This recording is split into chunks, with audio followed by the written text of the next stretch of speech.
Bienvenue au jardin vous est proposé par Florendi. Nutrition potager, agrumes, gazon, plantes en pot ou en terre, ou encore activateur de compost, Florendi vous accompagne au jardin naturellement.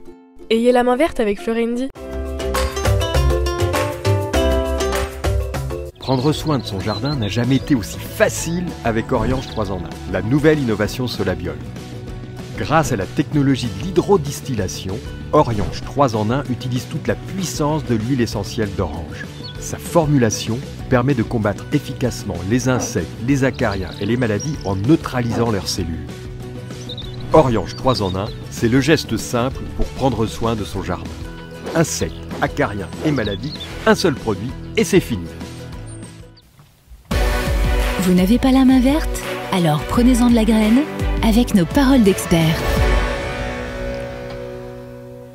En ce moment, la végétation est très abondante, foisonnante même parfois, et certains végétaux ont la fâcheuse particularité d'émettre ce que l'on appelle des rejets. Les rejets, c'est quoi? C'est une pousse vigoureuse qui sort de la souche, pas toujours, parfois un petit peu plus loin, qui peut être, dans le langage botanique, et on va essayer d'expliquer tout ça, un drageon, un stolon ou un gourmand. Le drageon, alors moi je mettrais ça plutôt sur un arbre fruitier par exemple, ça va rejeter. Pourquoi je dis toujours rejet moi? Le terme global générique, c'est rejet. C'est un rejet. Oui. Ça va partir d'une racine et ça va faire une tige qui va sortir. J'ai juste... C'est pas forcément un drageon parce que le drageon va sortir au niveau du sol. Le framboisier, lui, émet des racines stolonifères, c'est-à-dire des racines qui sont horizontales et qui ont la particularité d'être capables de bourgeonner. Et à ce moment-là, on a le rejet qui sort, qui sont des drageons. Donc ça vient quand même d'un petit bourgeon qui est sur la racine. C'est ce qu'on appelle un bourgeon adventif, et c'est une pousse au départ souterraine. On en a énormément sur des plantes qu'on appelle des plantes drageonnantes. Oui. J'aurais eu juste là. Cite-moi quelques-unes quand même de ces plantes drageonnantes, parce qu'il y en a qui sont intéressantes. Alors moi je te dirais l'acacia dans le sud de la France, donc le mimosa qui va lui rejeter, d'ailleurs c'est un vrai boulet, il en fait trop. L'acacia du nord de la France, à savoir le robinier, c'est encore pire. Le robinia, oui. Catastrophique.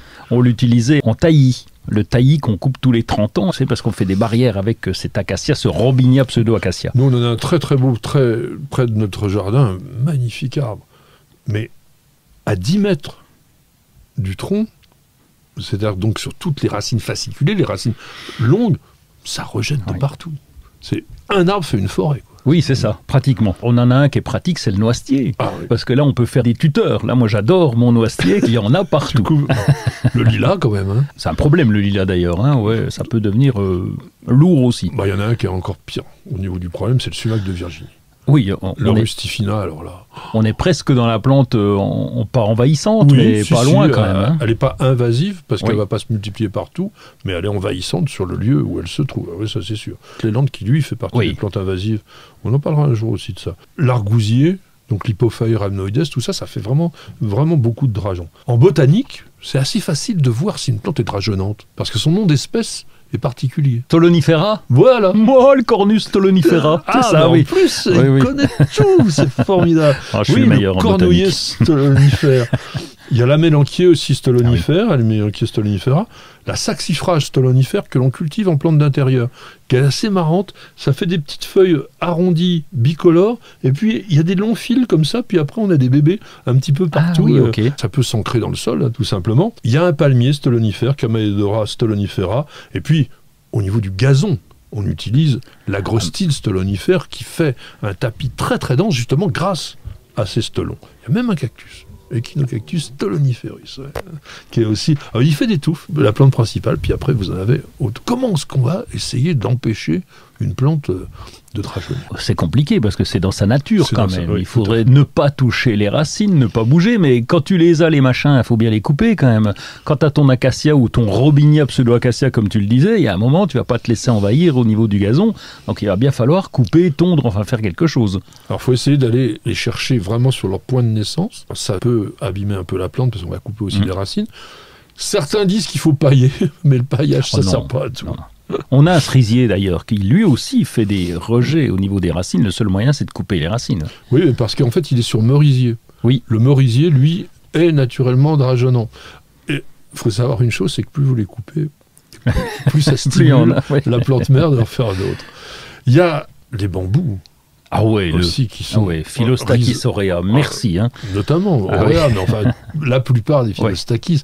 Nous, on avait Philostachys nigra. Ces longs rhizomes traversaient un dallage de 4 à 5 mètres de long pour ressortir à l'autre bout. Et le champion mondial du drageonnage, c'est Populus tremoloides, dont on a déjà vu des drageons à 80 mètres.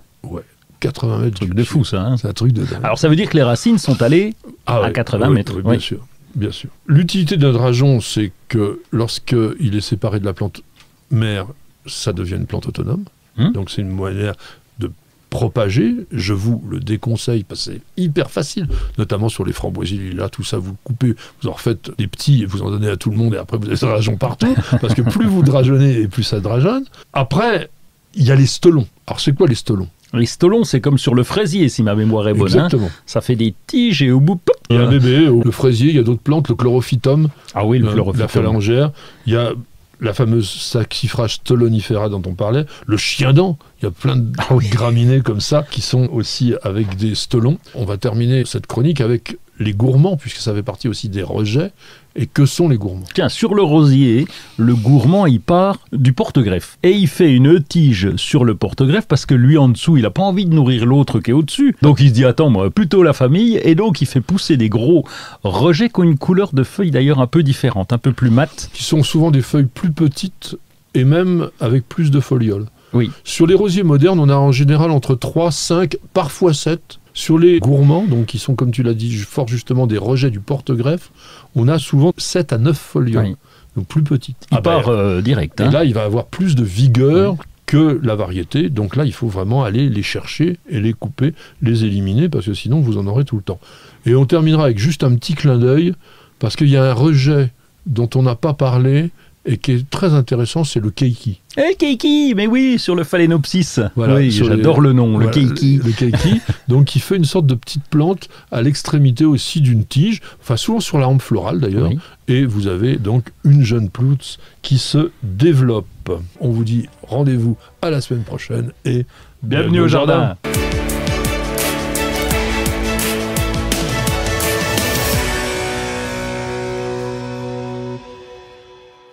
Vous avez écouté Bienvenue au jardin avec Florendi. Nutrition potager, agrumes, gazon, plantes en pot ou en terre, ou encore activateur de compost, Florendi vous accompagne au jardin naturellement. Ayez la main verte avec Florendi. Vous appréciez nos vidéos, vous regardez régulièrement nos émissions Découverte Jardin et Jardiner, ça fait du bien. Alors n'hésitez surtout pas à vous abonner. Il suffit de cliquer sur la cloche et vous serez tenu au courant de toutes nos mises en ligne, et ceci totalement gratuitement. Et sachez également qu'il existe un site internet sur lequel il y a énormément d'informations, de réponses à vos questions, de dictons et de citations. Alors www.newsjardin.tv, c'est la bonne adresse.